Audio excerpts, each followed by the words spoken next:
It was supposed to be a day of glory, of triumph and pride, a celebration of perseverance, athleticism, and the indomitable spirit of college football. The White House was abuzz with anticipation.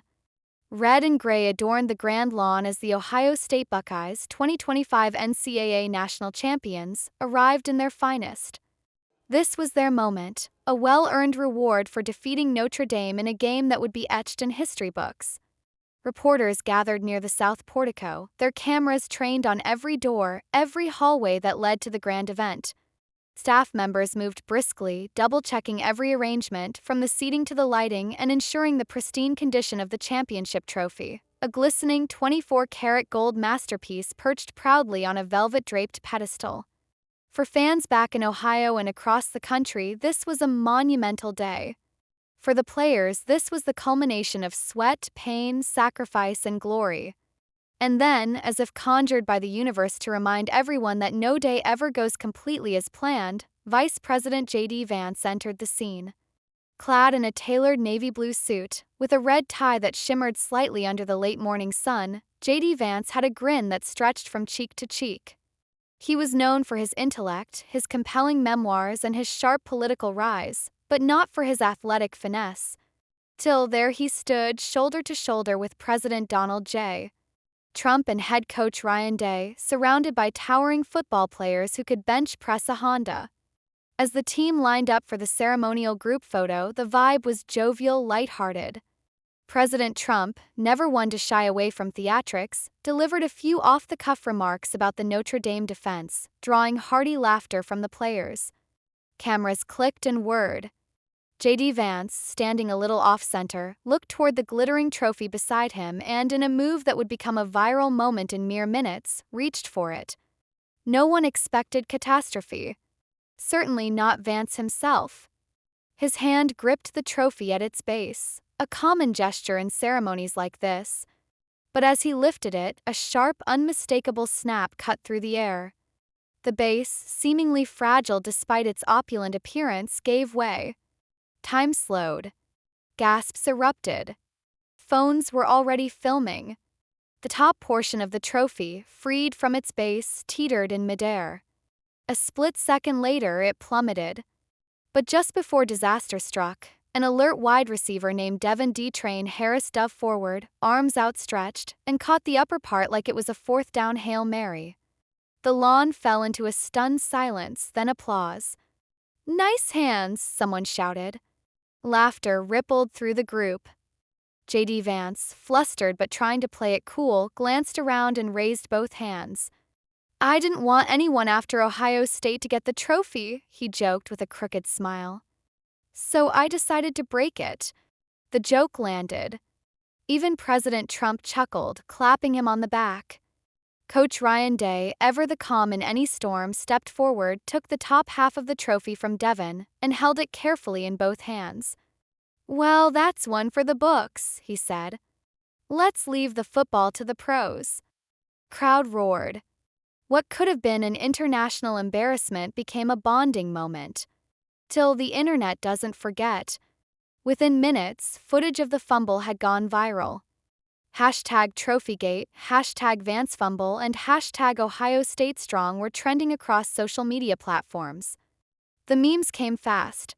Vance photoshopped into Butterfinger ads, the trophy base edited to resemble a cartoon banana peel, and tweets reading, "J.D. Vance has entered the transfer portal."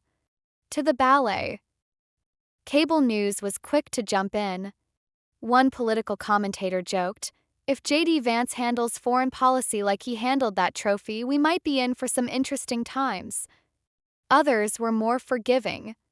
"At least he didn't spike it," ESPN's SportsCenter anchor quipped. "He's not ready for the NFL, but he nailed the comic relief." Back at the White House, after the laughter died down and the formal photos were taken, this time with Coach Day holding the slightly incomplete trophy, the event proceeded smoothly. Trump delivered a 15-minute address praising the Buckeyes' grit, their coach's leadership, and the American spirit. He even made a sly reference to Vance's fumble, saying, "We had a little excitement earlier. That's what happens when winners get too excited. But hey, I'd rather have a trophy dropped than a game lost." The Buckeye players appreciated the levity. Many of them lined up afterward to take selfies with Vance, who leaned into the moment, even pretending to fumble his own phone in one picture. Meanwhile, behind closed doors, aides scrambled to contact the NCAA to inquire about repairs. The trophy, while not entirely shattered, would need some delicate restoration work that, according to an insider, would be handled by a specialized artisan from New York, known for restoring championship memorabilia.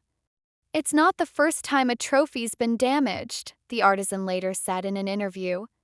"But it might be the first time it's been dropped by a vice president."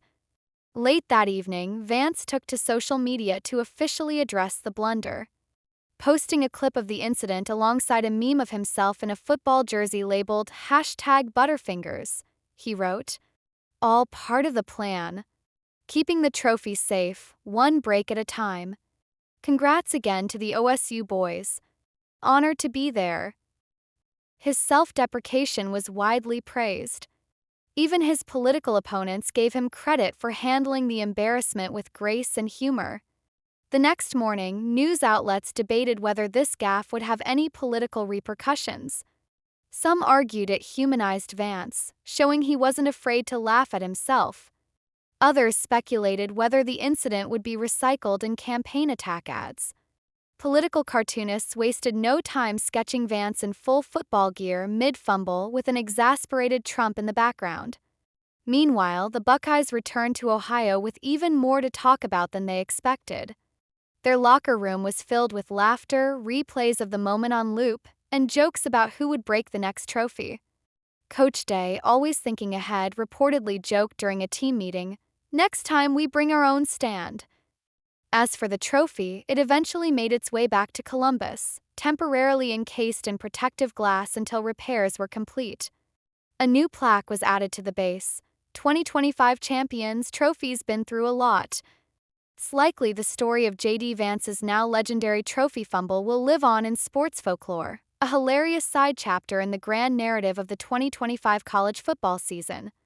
And in a strange, unforgettable way, it brought people together, from politicians to players, fans to critics, and everyone in between. And as the Philadelphia Eagles geared up for their White House visit later that spring, one memo reportedly circulated among the White House staff: "Keep J.D. Vance away from the Lombardi." The saga, however, didn't end there. Days after the incident, satirical skits popped up on late-night TV. Stephen Colbert dedicated an entire monologue to "the drop heard around the nation," performing a slow-motion reenactment with exaggerated falling sound effects and an opera soundtrack in the background. Jimmy Fallon brought out a gold-painted fake trophy and let it tumble across the Tonight Show desk, saying, "Oops, there goes diplomacy." The moment made its way to Saturday Night Live's Cold Open, with a hilariously awkward portrayal of J.D. Vance nervously holding the trophy as cast members playing Trump and Buckeye players stared in mock horror. The audience roared with laughter. Meanwhile, sports commentators began jokingly comparing the trophy drop to infamous sports bloopers. Some even began calling it the Fumble 2.0, a spiritual cousin to Ernest Biner's devastating play during the 1988 AFC Championship game. Only this time there was no score on the line, just dignity. Political strategists quietly debated whether Vance should avoid future high-profile ceremonies involving fragile items. He was gently reminded by his staff that ceremonial duties are best approached with both grace and caution. Rumors even surfaced that White House protocol would undergo a revision. Any future trophies must be securely fastened or handled exclusively by team representatives.